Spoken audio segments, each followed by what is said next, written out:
Break के बाद एक बार फिर से आपका स्वागत है। अमेरिकी राष्ट्रपति डोनाल्ड ट्रंप के डेड इकोनॉमी वाले बयान पर 25% टैरिफ वाली बात पर देश की सियासत तेज हो गई। पक्ष विपक्ष दोनों ही एक दूसरे पर हमलावर हैं।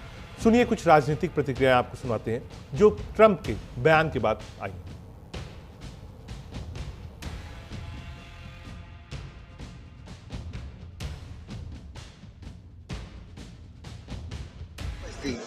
क्योंकि उन्होंने लॉस्ट डेकेड देखा है, लॉस्ट डेकेड ऑफ अपॉर्चुनिटीज। आप कह सकते हैं dead decade of opportunities sir, Rahul Gandhi ji की भाषा में। जब 12 में से 11 बैंक घाटे में थे, ये यूपीए की सरकार में थे, सोनिया जी मनमोहन जी की सरकार में थे। भारत की अर्थव्यवस्था उथल पुथल थी। फ्रेजाइल 5 इकोनॉमीज में भारत का नाम आता था, अर्थव्यवस्था लड़खड़ा रही थी और उस समय घोटाले पे घोटाला था। तो आज सवाल ये खड़ा होता है कि अपना एक दशक जो भारत को बर्बाद करने वाला था, जिसने भारत को डेड कर दिया था, पिछाड़ दिया था, उस पर राहुल गांधी जी टिप्पणी नहीं करते। जब भारत नई ऊंचाइयों पर पहुंच रहा है, दुनिया की सबसे तेजी से बढ़ने वाली अर्थव्यवस्था है, उसको डेड कहते हैं।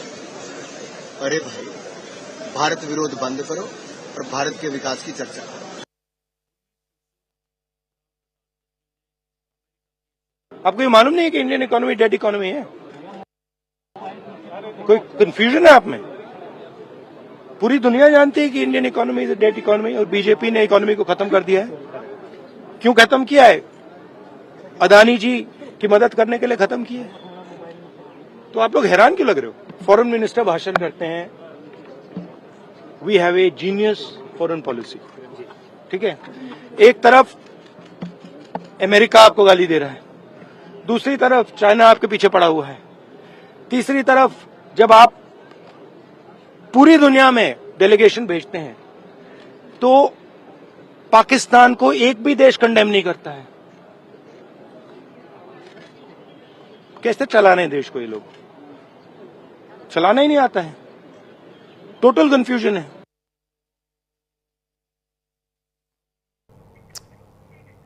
दरअसल टैरिफ को लेकर कल ही चर्चा थी।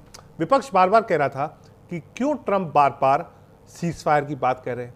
विपक्ष में दोनों हाउसेज में कहा कि आप टैरिफ पर भी अमेरिका से सेटलमेंट नहीं कर पाए हैं। विपक्ष ने बार बार यह सवाल उठाया कि आखिर इतना हैवी टैरिफ क्यों लगाया जा रहा है।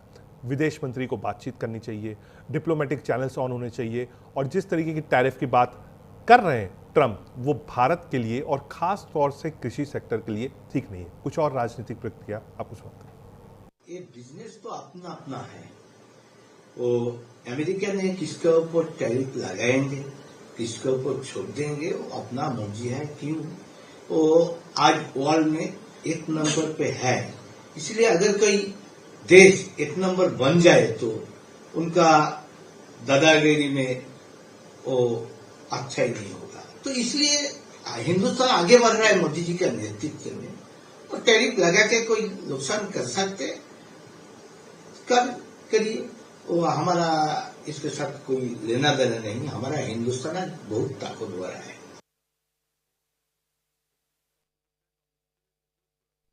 पिछले 2 दिन से अमेरिका सरकार के राष्ट्रपति ट्रंप से जो बयान आ रहे हैं वो बहुत ही दुर्भाग्यपूर्ण है।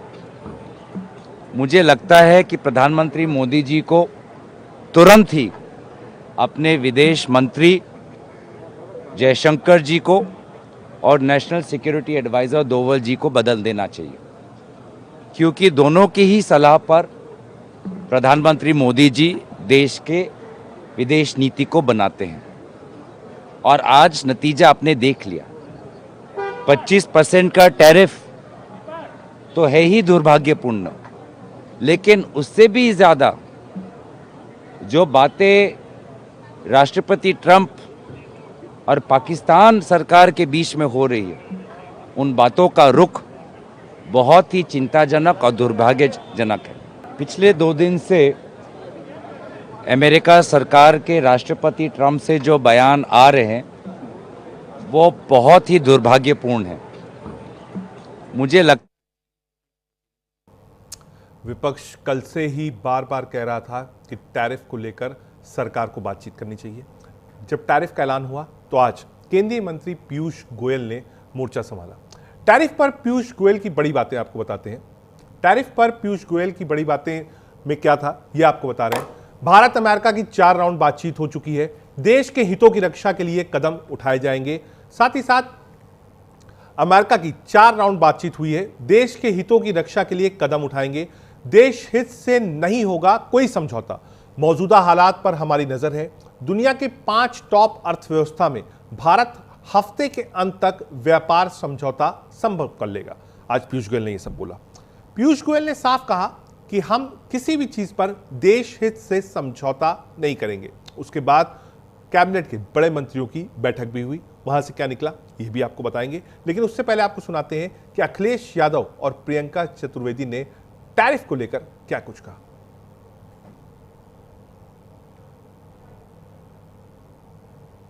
सोचिए 11 साल से क्या स्टडी चल रही थी कि आज अमेरिका के राष्ट्रपति को कैसे शब्दों में भारतीय जनता पार्टी की सरकार में किन शब्दों से भारत को कहना पड़ा उन्होंने कहा भारत के भी अपने कानून के बारे में क्या कहा उन्होंने।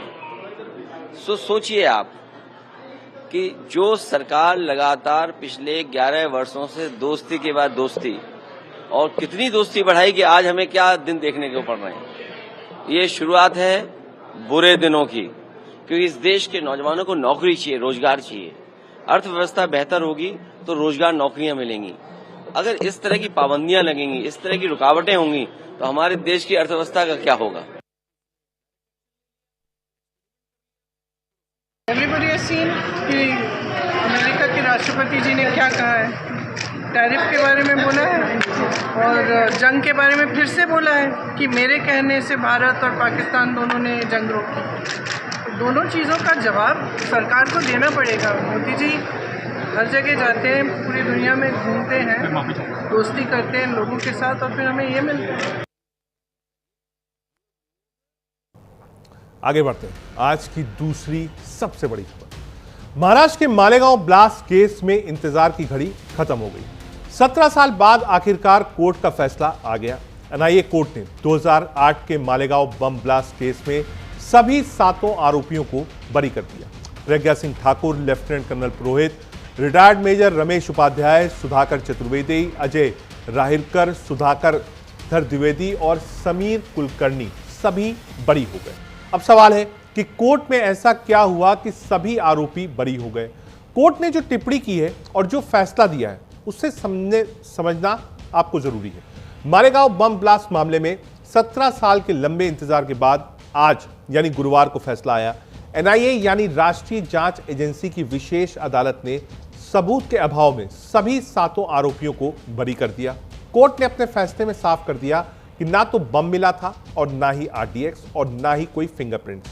कोर्ट ने कहा कि एटीएस और एनआईए की चार्जशीट में काफी अंतर है। कोर्ट के फैसले के मुताबिक अभियोजन पक्ष ये साबित नहीं कर पाया कि बम मोटरसाइकिल में था। कर्नल पुरोहित के खिलाफ कोई सबूत नहीं मिला कि उन्होंने बम बनाया या उसे सप्लाई किया। यह भी साबित नहीं हुआ कि बम किसने लगाया। घटना के बाद विशेषज्ञों ने सबूत इकट्ठा नहीं किए, जिससे सबूतों में गड़बड़ी हुई। कोर्ट ने यह भी कहा कि धमाके के बाद पंचनामा ठीक से नहीं किया गया। घटनास्थल से फिंगरप्रिंट नहीं लिए गए और बाइक का चेसिस नंबर कभी रिकवर हुआ ही नहीं। साथ ही वो बाइक साध्वी प्रज्ञा के नाम से थी, ये भी सिद्ध कोर्ट में नहीं कर पाए। अदालत ने साफ कर दिया कि 7 आरोपी निर्दोष हैं। केवल संदेह के आधार पर किसी को सजा नहीं दी जा सकती है। कोर्ट ने यह भी टिप्पणी की कि आतंकवाद का कोई धर्म नहीं होता है। बता दें, इस मामले में अभियोजन और बचाव पक्ष की ओर से सुनवाई और अंतिम दलीलें पूरी करने के लिए 19 अप्रैल को अपना फैसला सुरक्षित रखा गया था। इस मामले में 7 लोग, जिसमें लेफ्टिनेंट कर्नल प्रसाद पुरोहित, पूर्व बीजेपी सांसद प्रज्ञा सिंह ठाकुर और रिटायर्ड मेजर रमेश उपाध्याय शामिल हैं, जिन पर मुकदमा चल रहा था। इन सभी लोगों पर गैर कानूनी गतिविधि यानी रोकथाम अधिनियम यूपीए और भारतीय दंड संहिता आईपीसी की विभिन्न धाराओं के तहत आरोप लगाए गए थे। सभी आरोपी वर्तमान में जमानत पर रिहा हैं। अब आपको बताते हैं क्या था पूरा मालेगांव केस, पूरा मामला आपको समझाते हैं। 29 सितंबर 2008 को महाराष्ट्र के मालेगांव में रमजान के पवित्र महीने में और नवरात्रि से ठीक पहले एक विस्फोट हुआ था। इस धमाके में 6 लोगों की जान चली गई और 100 से ज्यादा लोग घायल हो गए थे। 1 दशक तक चले मुकदमे के दौरान अभियोजन पक्ष ने 323 गवाहों से पूछताछ की, जिनमें से 34 अपने बयान से पलट गए। शुरुआत में इस मामले की जांच एटीएस ने की, हालांकि 2011 में एनआईए की जांच सौंप दी गई थी। आपको कोर्ट के बाहर की कुछ प्रतिक्रियाएं सुनाते हैं। जिस प्रकार से कांग्रेस प्रणीत यूपीए सरकार ने भगवा आतंकवाद, हिंदू आतंकवाद, ये नरेटिव सेट करने के लिए षड्यंत्र रचा और ये पूरा मालेगांव का केस तैयार किया, आज उसका पर्दाफाश हो गया है। कोर्ट ने सबूतों के आधार पर एक इतना खोखला था, ये कैसा षड्यंत्र था, ये किस प्रकार से रचा गया था, ये सारी चीजें सामने लाई हुई है। और एक प्रकार से केवल वोट की राजनीति के लिए अपनी वोट बैंक को और विशेष रूप से एक पर्टिकुलर धर्म की वोट बैंक को खुश करने के लिए जिस प्रकार से नरेटिव लाने का प्रयास कांग्रेस ने किया था और तमाम भगवा और हिंदुओं को आतंकवादी ठहराने का जो काम कांग्रेस ने किया था, आज पूरा देश उसका धिक्कार कर रहा है। इसमें इन्वेस्टिगेशन बहुत गलत हुआ। दूसरी बात यह है कि 17 साल के बाद कोर्ट ने तमाम आरोपियों को एक्विट कर दिया। हमारा पहला सवाल मोदी सरकार से और महाराष्ट्र की बीजेपी सरकार से है कि जिस तरह वो लोग अपनी बेचैनी का इजहार किए थे और ऐसा लग रहा था कि उनके जिस्म में कोई बहुत बड़ी चीज छुप चुकी है, वो सुप्रीम कोर्ट भागकर मुंबई के जो ट्रेन ब्लास्ट में उन्होंने सुप्रीम कोर्ट भागे थे, सुप्रीम कोर्ट को गए, वहां पर जाकर उन्होंने उस जजमेंट पर स्टे लिया। मेरा पहला सवाल यह है कि क्या टेररिज्म के ऊपर इनकी हिपोक्रेसी होगी अगर वो सुप्रीम कोर्ट नहीं जाएंगे। आपको कुछ अधिवक्ताओं की बाइट सुनाते हैं और उसके बाद आपको बताएंगे मेरिट ऑफ द केस क्या था, आखिर 7 लोग बरी क्यों हुए, क्या सबूतों का अभाव था, कोर्ट के ऑब्जर्वेशंस क्या थे और अब इस पर राजनीति क्यों शुरू हुई। आपको सुनाते हैं कुछ अधिवक्ताओं की बयान। देखिए मैं शुरुआत से ही कह रहा हूँ ये झूठा केस था। मैं तो साध्वी प्रज्ञा का केस उठाया था, मुकदमा के समय नहीं, लेकिन जमानत के लिए मैंने उनका केस उठाया था और मैं सुप्रीम कोर्ट तक पहुंचा और मैंने कहा ये एक झूठा केस है और जो गिरफ्तारी उनका हुआ था उन दिनों में वो भी गलत तरीके से हुआ था। सर, आज फैसला से ये मालूम होता है जो मैंने कहा 2009 में वो सही है।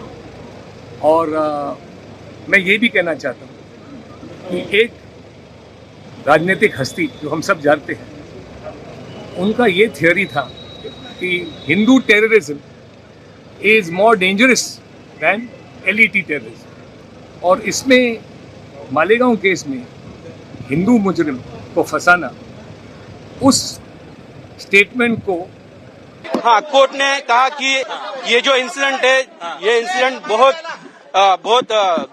यानी खराब इंसिडेंट है और इस इंसिडेंट की वजह से जो लोग गए हैं, जिनका नुकसान हुआ है विक्टिम्स का, वो डेफिनेटली पूरा नहीं हो सकता भर के नहीं, लेकिन 2 लाख रुपए हर डिसीज के फैमिली को देने को कहा है और हर इंजर्ड के फैमिली को 50,000 रुपए देने का कोर्ट ने डायरेक्शन दिया है।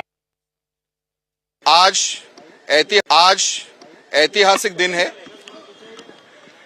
आज मुंबई की माननीय एनआईए विशेष सत्र न्यायालय के न्यायमूर्ति श्री लाहोटी साहब ने मालेगांव बम विस्फोट 2008 के मुकदमे के अंत में 17 साल के प्रलंबित मुकदमे के अंत में आज अपना निर्णय सुनाया है। इसमें सारे अभियुक्तों को निर्दोष मुक्त पाया है। इसके जो मूल बिंदु है वो यह है कि जो साध्वी प्रज्ञा सिंह ठाकुर की मोटरसाइकिल बताई गई थी, वो उनकी मोटरसाइकिल वे इस्तेमाल कर रही थी या उनकी थी, ऐसा कोई भी पुख्ता सबूत प्रोसिक्यूटिंग एजेंसी न्यायालय के सामने नहीं रख पाई है। दूसरी बात, जो इंश्योर्ड सर्टिफिकेट्स बनाए गए थे वो फर्जी बनाए गए थे, और वो फर्जी सर्टिफिकेट्स किसने और क्यों बनाए, इसके ऊपर मामले की जांच करने के लिए डीजी एटीएस को माननीय न्यायालय ने आदेशित किया है।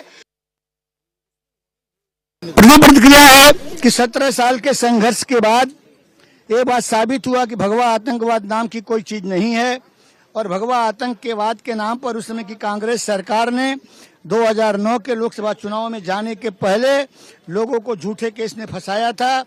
और मेरा ये भी कहा, कोर्ट में भी कहा, संसद जो है प्रजातंत्र का मंदिर है और कोर्ट जो है न्याय का मंदिर है। तो कल भारत के गृह मंत्री ने भी कहा कि हिंदू आतंकवादी नहीं हो सकता है, और आज इस कोर्ट के फैसले से भी वही बात साबित हुई है।